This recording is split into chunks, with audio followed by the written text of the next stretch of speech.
introducing yourselves? Like if you can just start by saying your name and your nation or whatever else you want to say about yourself. My name is Barbara Barker. I'm born and raised in Newfoundland. Grand Falls is my hometown. I'm a member of the Halipoo First Nation. We're a newly created band in Canada. And the big joke in our nation is we're a bunch of landless Indians. Doesn't make much sense.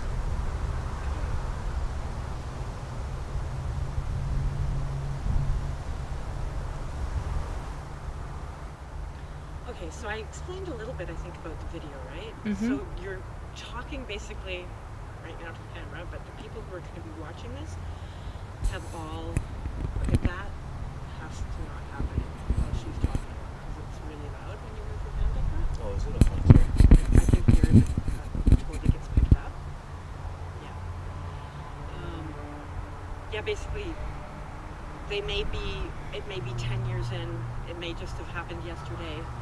But one thing that we know from where I work at Aboriginal Legal Services, but also the grassroots organizing work I do with Elmer Silence, is that families don't have access to enough legal supports and that they have a real hard time navigating the system. Mhm. So the intention of the video is for them to find some guidance. Mhm. Like we know that we can't provide full-on legal advice in a video, but we can at least send a message that people aren't alone and that other people have gone through this and that there are places that you can get some support. So that's what you're thinking about basically. And so can I, just to launch into it, if you could talk a little bit about just the context of your work here in Newfoundland and how is Indigenous people's access to justice, like overall, are there enough, like if you could just talk about what kind of legal supports Indigenous people have in particular if they've lost a loved one, you know, a missing or murdered Indigenous woman or two-spirit person. What would that look like here? I've been living home in Newfoundland since about 2013. And so even though it's my own home in my own province, I would offer I'm not an expert on this. I've done a lot of work outside of the province. And one of the things I've noticed when I came home is that conversation isn't happening very loud in our province. We have the Friendship Center here in St. John's, which is a touch point for Indigenous people who are, transient coming through St. John's because through one way or another, either through medical services or other things happening with people's families, people commonly end up here. And so, that would be where someone in this province would go. But then if you look to Labrador, which is, the other part of the province, if we just want to peel back the layers right to, what happens if someone's going to do an investigation, what happens if someone's going to be charged. Outside of Happy Valley Goose Bay, there's only circuit court that takes place once a month, if that, in the outlying communities of, say, Nain or Hopedale. And so legal processes, which are slow in the best of times in cities, are very, very much slower here in Newfoundland. So the idea of access to justice as a starting point, that's hard in the best of circumstances in this province. And I think if you add the layer of having someone violently that you love and care about kind of just taken away from you, victim services here in this province, they're not going to have a lot of information for you. They're not going to have even the language really to, as a starting point, try and be, the person that provides services in this province. And in a number of different settings when it comes to women, I see doors being shut and people being told, I can't help you. And the extension of that from my experience would be, but I'm going to attach you to these resources that can. But that's not my experience here. It's just, it's not me, and good luck. And if someone's in, absolute crisis and really looking for, as a starting point, how do I make a police complaint? And what do I want to stress in my own relationship with those authorities? How do I empower myself going into that environment? I really think they'd have to go to the internet here in this province. And, I think there are wonderful resources all over Canada, which at a grassroots level have been building for a number of years.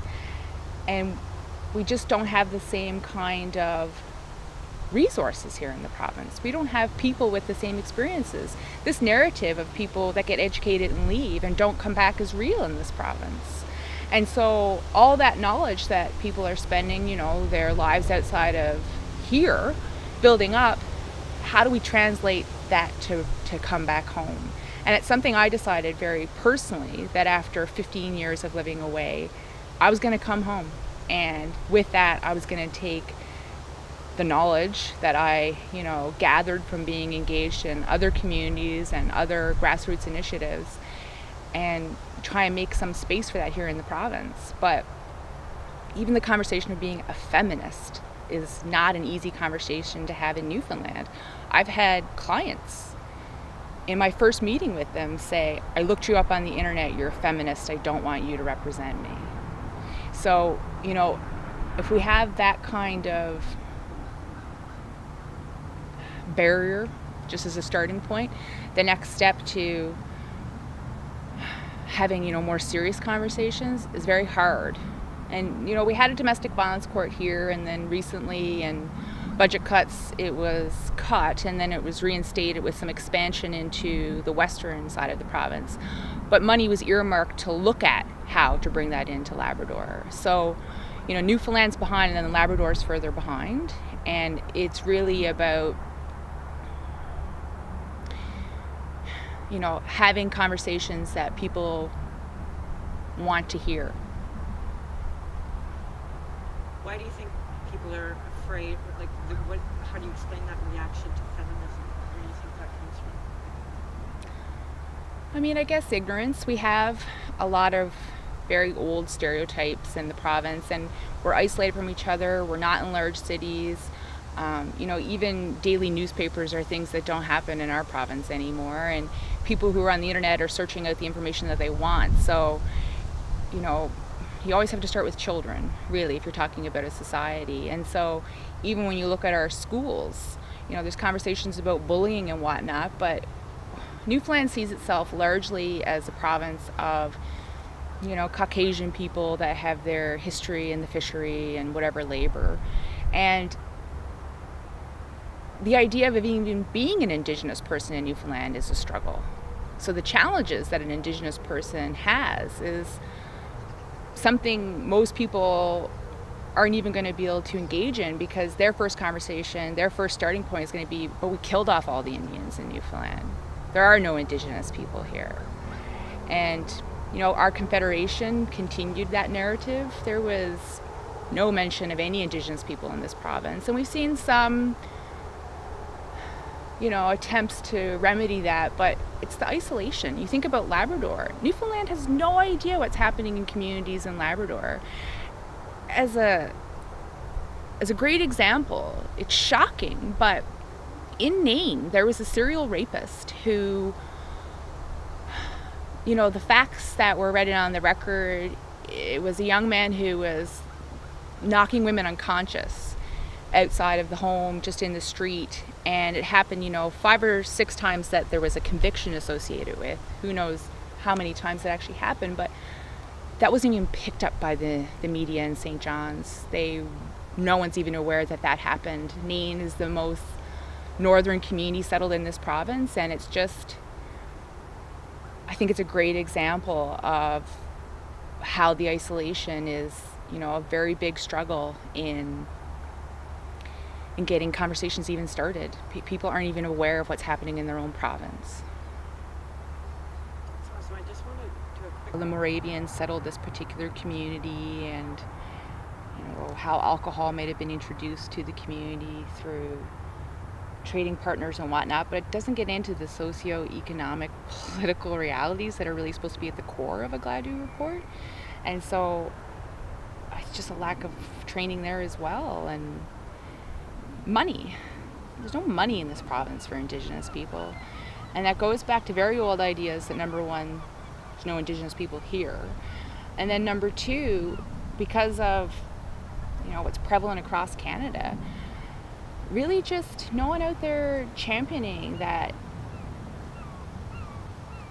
for systemic change to happen, there has to be appetite within the system to even address those things. And so when I hear this notion of, Indigenous people in the courts wanting special privileges. One of them was in relation to translation. So someone could understand the criminal charges that they are facing. That's an element of a fair trial. And I had to point out to the person, guess what? In Labrador, we only have a translator for people who speak Innu. We don't even have one for people who speak Inuktitut. So your special privilege discussion, which is totally off mark, is also totally misinformed. And so that kind of ignorance, I don't know, like our provinces, we're so hell-bent on being poor and trying to haul ourselves out of financial dire straits.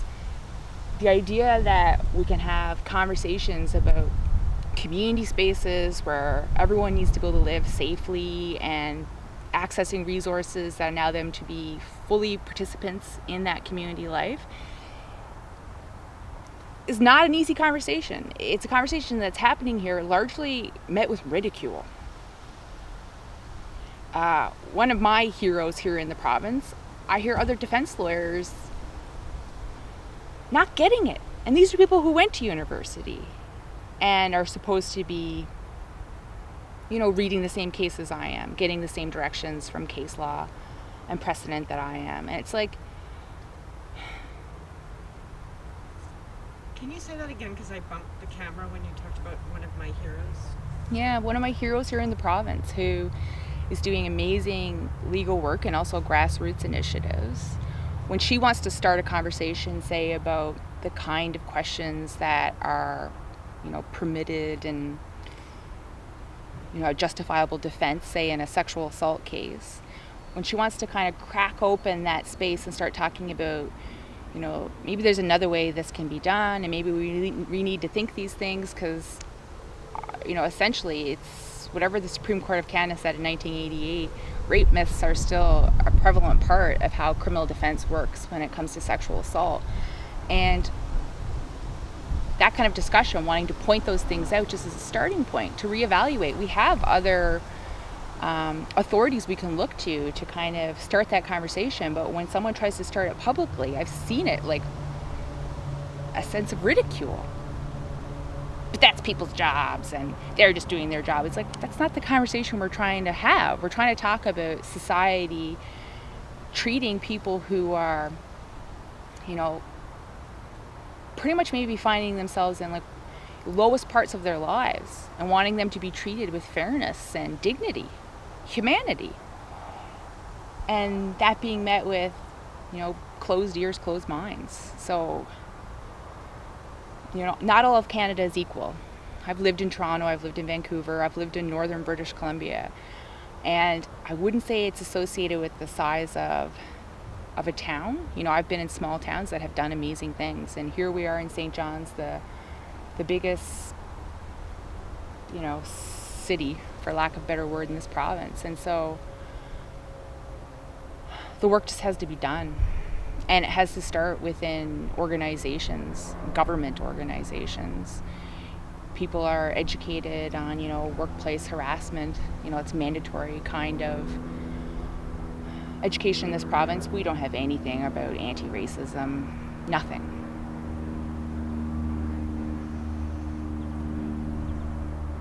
Just going back to that town you talked about, the most northern town, I think, in Labrador, and that serial rapist, was that a community member or a non? It was a community member. And I think that's part of the reason why no one cares. It's happening in their community, their people. It doesn't impact me. It doesn't impact my world. And, people aren't even given the opportunity to decide if that's, something that they're interested in because the media is not even picking it up. I mean, that shows the level of bias right there. That's what I just find the worst. That you've got to go around spending your life justifying, not even justifying your existence in some ways. I was at a family dinner in Ontario, and I had a cousin turn to me over our Easter dinner say, "Yeah, what do Indians want anyway?" Because I was talking about education I was doing in law school. got cousins from Newfoundland. And so it's just, if we can't even come to each other in a place of wanting to know, if we take with us this bundle of assumptions and just being disinterested because you feel like it has nothing to do with you, instead of thinking about, as a community member, what's going on in your community has everything to do with you, and we're all responsible for each other. Like, that's so simple to me. That's what children know. But once people, are outside of the innocence of childhood, those things don't go over as well. I'm going to talk a little bit about the impending public inquiry. Do you have a sense of whether family members in Newfoundland are hopeful, or how they feel about the inquiry? I think my reading of the situation in Newfoundland is across the country, it's an optimism, but it's cautious. It's really cautious. And looking at the terms of reference, there's good reason to be cautious. Okay, so you were just talking about cautious optimism, I think. Yeah, speaking about the terms of reference. Okay, if you could start again. So, if you look at the terms of reference, we're a big country, and not all of our police are under it's not all the RCMP, okay? So we've got lots of different municipal and provincial police forces, which there's no capacity to compel any information. Furthermore, the provinces aren't compelled to compel information. So the cautious optimism is, in British Columbia, when the inquiry there, was announced, it very quickly fell apart because there wasn't the proper resources for families. And so it's not like Indigenous people have this great history to rely upon when it comes to state or police interactions. I mean, families who have had the police tell them, your daughter's out partying, she'll go home eventually, or actual investigations not even taking place when you look at the evidence involved, and people are saying, they died of alcohol poisoning in their sleep, when the actual physical evidence within a home definitely points to, physical struggle. There's like biological evidence there. And people are having those experiences of being told, sorry, there's nothing we can do for you. Now we're indicating in the terms of reference, as they saw, that you can send those people back to those very same police forces. I mean, it's contradictory, but it's also really sad. Families have been failed. And now, I heard some talk in the chatter that this is really, and I hope it turns out to not be true, but this is an inquiry of the government, not the people. Even the commissioners that were picked. I'm not saying anything personally about those people. I don't know them. But I know that there was people who are very much tied to the community and have done really important work for years that were put forward and championed, and because of political appointments and whatnot, they didn't end up as a part of that. And I hope they're drawn upon. I hope that even if they're not commissioners, fine. I hope those commissioners have the sense, and I do have faith there that I do in a little bit of a unique way. They're all lawyers or whatever, but I'm hoping that there's an awareness that they have a certain level of expertise, but then there's a whole other level of expertise they don't have at all. And that they go to those communities and they listen to the families, and they're receptive to the direction. That's pretty loud and clear, just looking across, even mainstream media across Canada is picking that up. So, we still have till September the 1st, I think, is the start date of the mandate. And so I'm assuming the directions are still coming in at the grassroots, and, letters are still coming forward. And if anyone's going to listen, I do hold out hope that it's these commissioners. Okay. So not thinking about inquiry anymore, but just if, someone came into your law office and, just had a devastating loss, where would you direct them? Like, or moreover, someone watching this video who hasn't found you yet or who hasn't found the Friendship Center, and they may be watching this video, and what message would you have for them?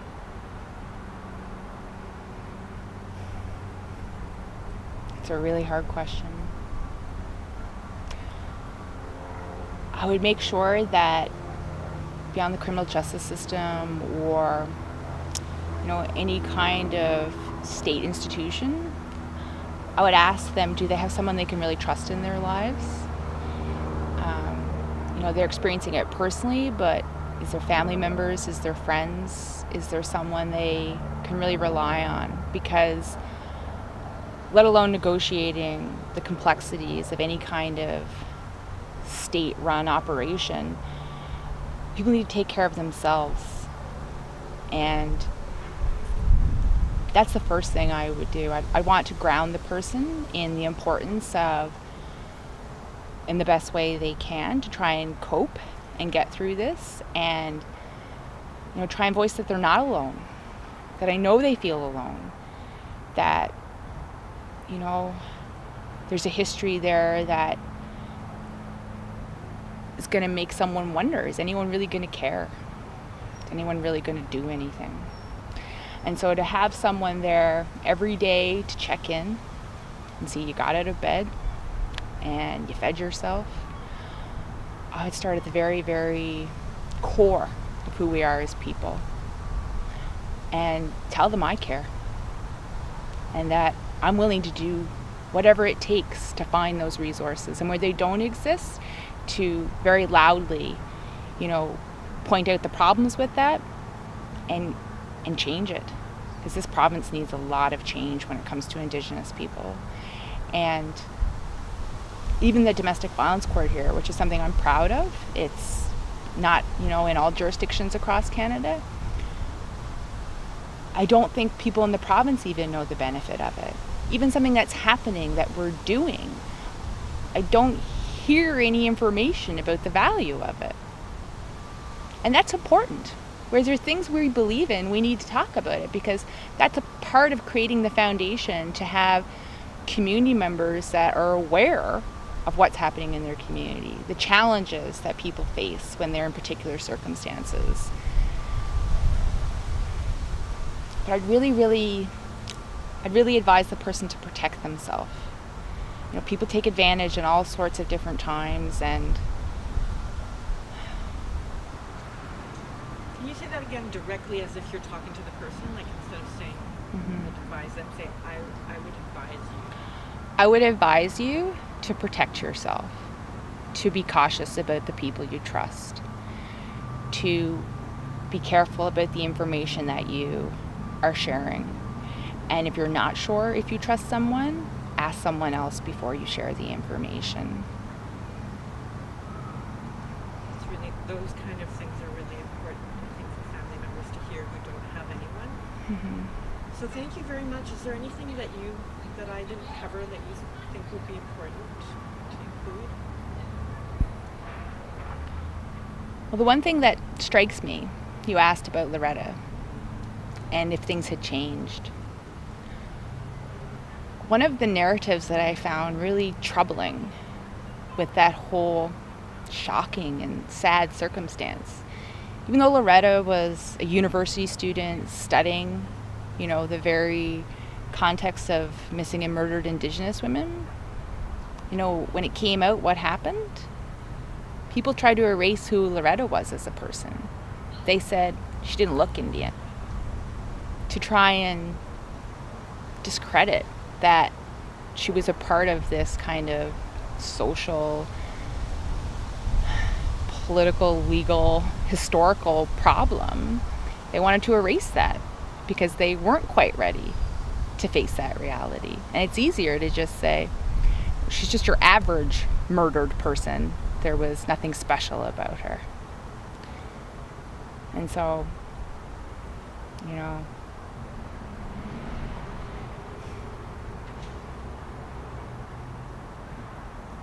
can make sense of it. I know why the ignorance persists.